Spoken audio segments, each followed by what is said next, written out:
Meu nome é Daniel. Tenho 32 anos.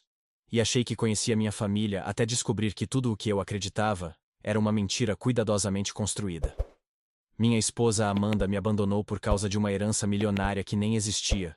E quando a verdade veio à tona, o que eu disse mudou completamente o rumo de nossas vidas. Vou começar do início.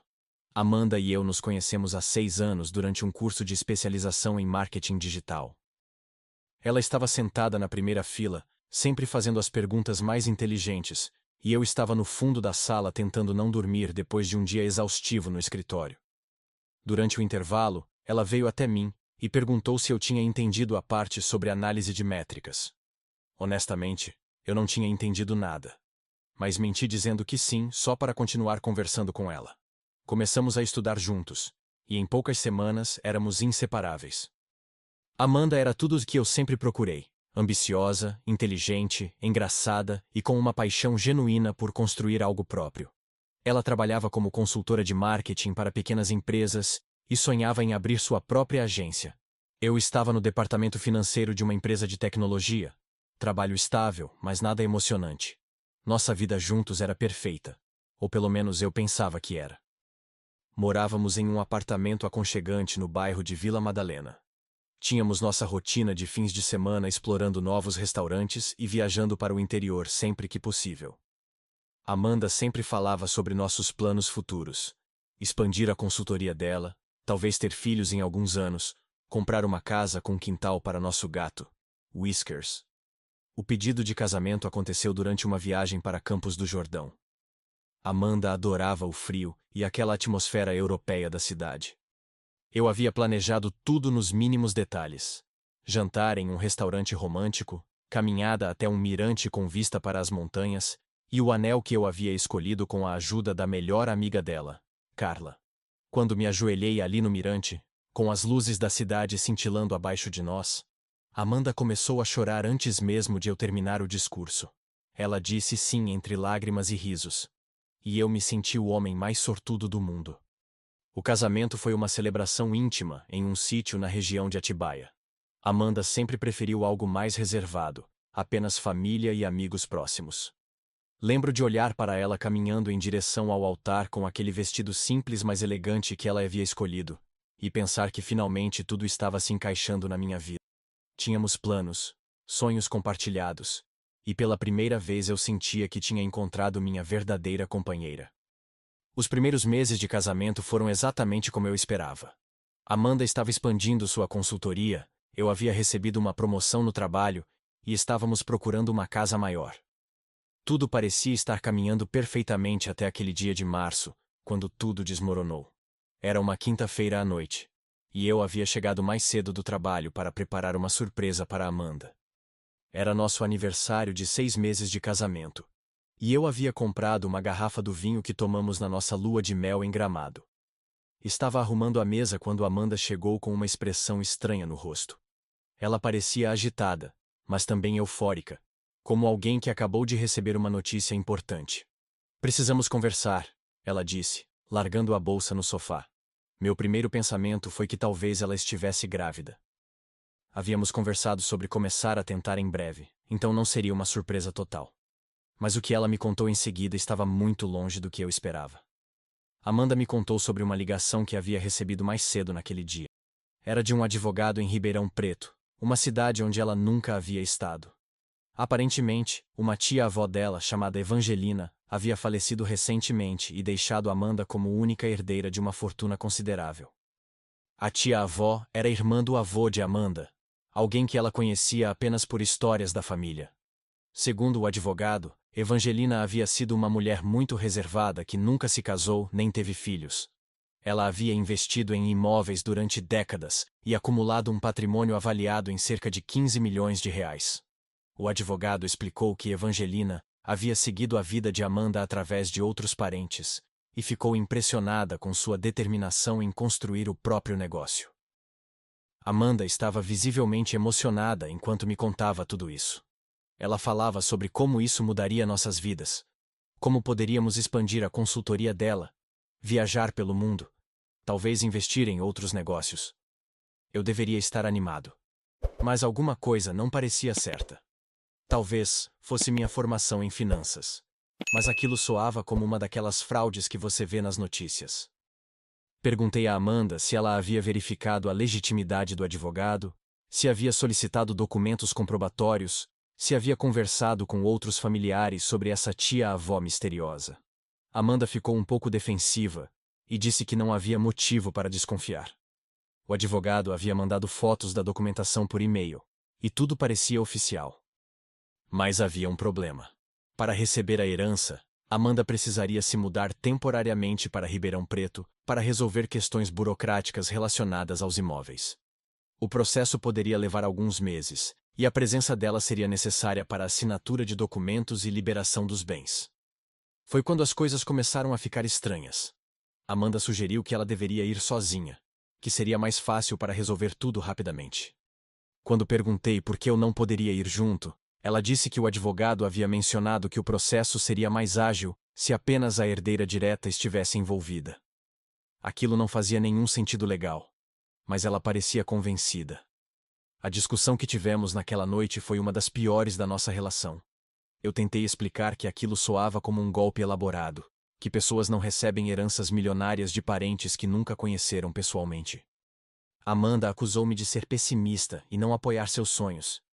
Ela disse que eu estava sendo controlador ao questionar uma oportunidade que poderia mudar nossas vidas. Se você realmente confia em mim, ela disse com lágrimas nos olhos, você vai me apoiar nessa decisão. Eu respondi que confiar nela não significava apoiar cegamente uma decisão que parecia perigosa. Disse que poderíamos contratar nosso próprio advogado para verificar a legitimidade da herança, que poderíamos ir juntos para Ribeirão Preto investigar. Mas Amanda estava irredutível. Ela havia tomado sua decisão. Na semana seguinte, Amanda começou a se preparar para a viagem. Ela conversou com seus clientes sobre uma pausa temporária na consultoria.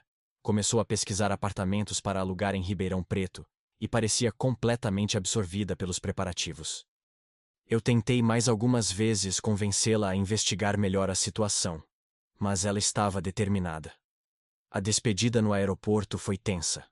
Amanda disse que estaria de volta em alguns meses, com nossa vida financeira resolvida para sempre. Eu disse que esperava que ela estivesse certa e que tomasse cuidado. Parte de mim esperava que ela mudasse de ideia no último minuto, mas ela embarcou sem hesitar. Os primeiros dias após a partida de Amanda foram estranhos. A casa parecia muito silenciosa sem ela, e eu não conseguia me concentrar no trabalho. Ela me ligava todos os dias, contando sobre o progresso com a documentação, sobre como a cidade era agradável, sobre os imóveis impressionantes que ela estava visitando.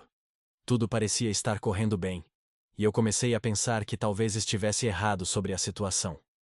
Mas depois de algumas semanas, as ligações de Amanda começaram a ficar mais espaçadas. Quando conversávamos, ela parecia distraída, e sempre havia ruídos de fundo que ela não conseguia explicar direito.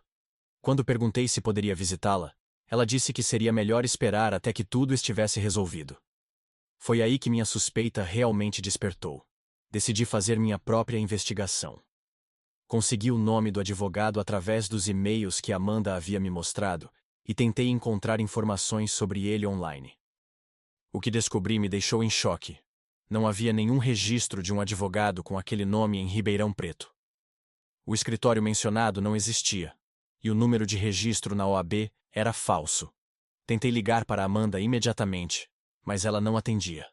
Mandei mensagens explicando o que havia descoberto, mas ela demorou horas para responder, dizendo apenas que eu estava sendo paranoico e que tudo estava bem. Foi quando decidi ir até Ribeirão Preto atrás de Amanda. Peguei o primeiro voo disponível, determinado a tirá-la de qualquer situação perigosa em que pudesse estar envolvida. Mas o que encontrei lá foi muito diferente do que esperava. Através do GPS do celular de Amanda, tínhamos compartilhado nossas localizações há anos. Consegui rastrear onde ela estava hospedada. Não era um hotel ou apartamento alugado, como ela havia me dito. Era uma casa em um bairro residencial classe média alta. Quando cheguei lá e toquei a campainha, quem atendeu foi um homem que eu reconheci imediatamente. Ricardo, ex-namorado de Amanda da época da faculdade. Ricardo pareceu tão surpreso quanto eu. Atrás dele, no corredor da casa, apareceu Amanda com uma expressão de total pânico no rosto. Foi naquele momento que toda a verdade veio à tona. Não havia nenhuma herança, Não havia nenhuma tia-avó Evangelina. Ricardo havia arquitetado todo o esquema porque queria Amanda de volta e sabia que ela nunca deixaria um casamento estável por ele. Então ele criou a identidade falsa do advogado, falsificou documentos e inventou uma herança irresistível para atraí-la.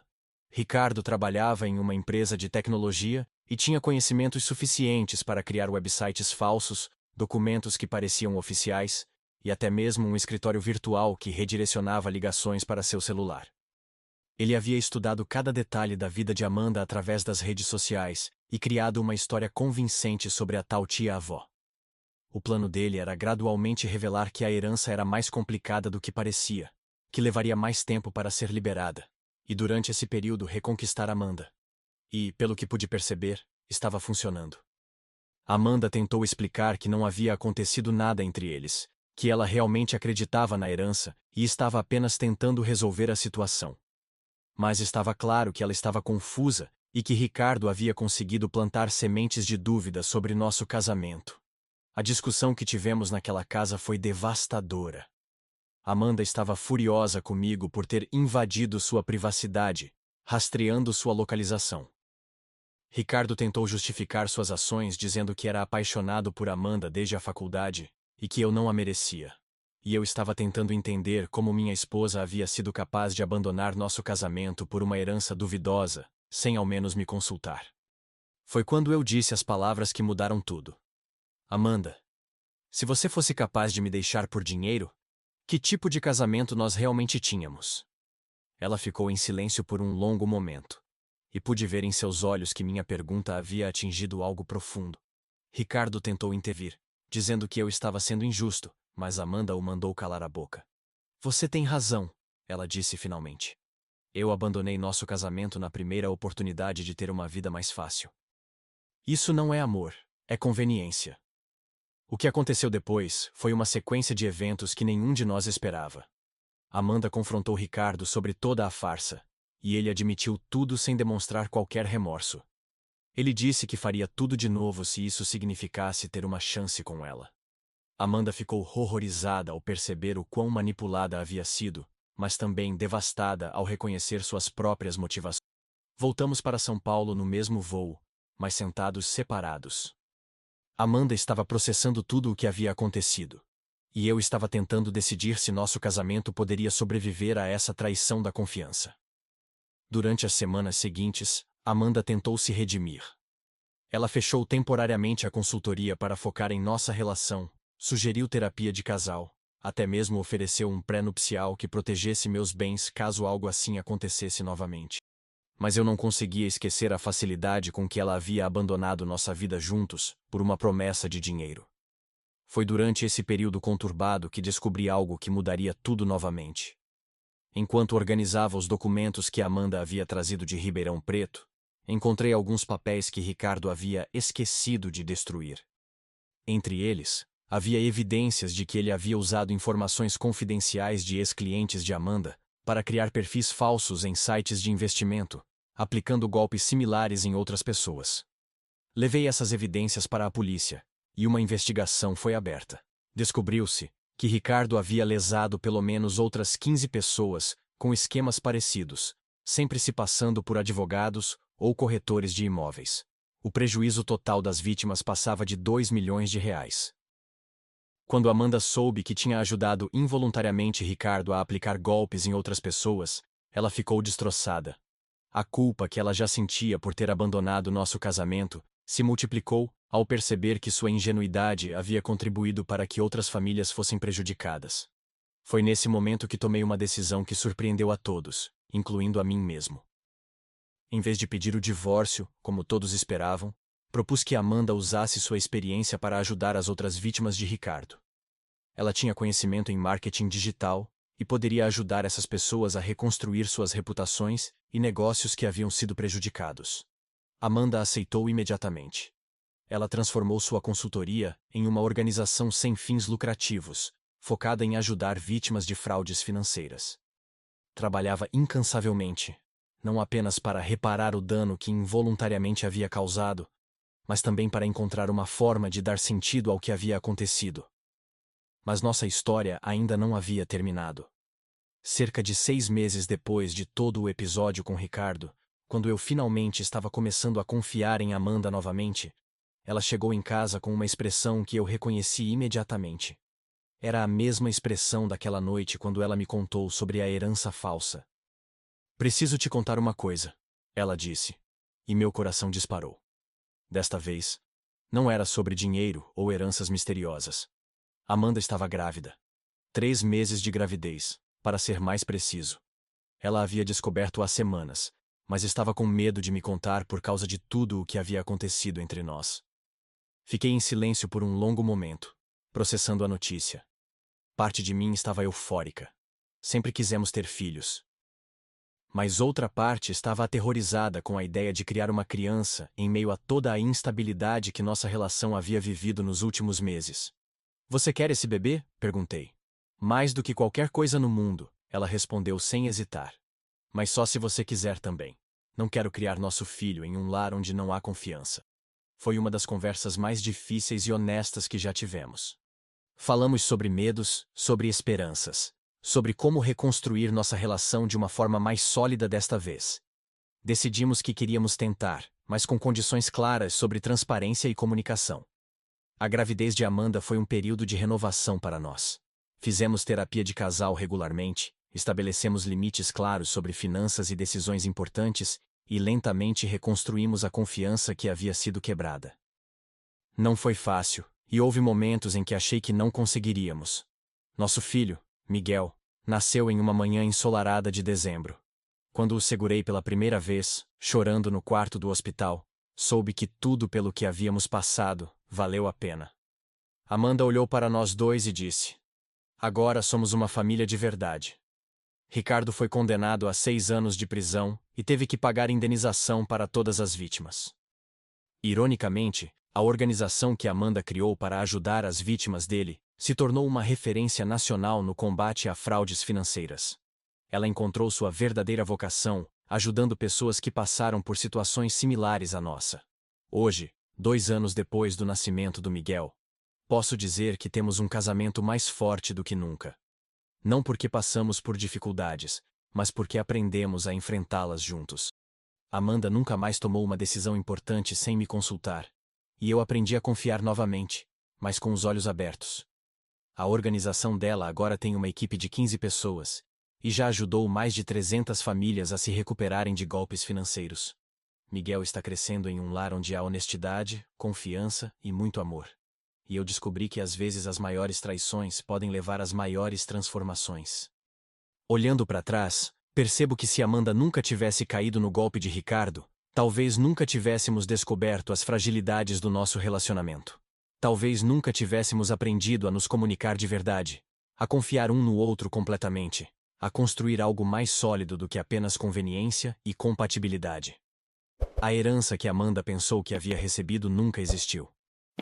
Mas a verdadeira herança que ganhamos foi um casamento baseado na verdade, um filho que nos completa e a certeza de que podemos superar qualquer coisa juntos. Nem sempre as histórias de traição terminam em divórcio. Às vezes, elas terminam em renovação. Às vezes, é preciso quase perder tudo para descobrir o que realmente importa. E às vezes, a pessoa que mais te machuca também pode ser a pessoa que mais te transforma. Amanda ainda guarda uma foto nossa do dia do casamento na mesa do escritório da organização. Não como nostalgia do passado, mas como lembrete de quanto crescemos desde então.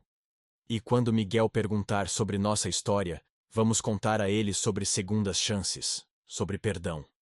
E sobre como o amor verdadeiro às vezes precisa ser reconstruído do zero, para se tornar verdadeiramente sólido. A vida tem uma forma estranha de nos ensinar lições através das experiências mais dolorosas. Nossa história não é perfeita, mas é real. E no final das contas, isso é tudo o que importa.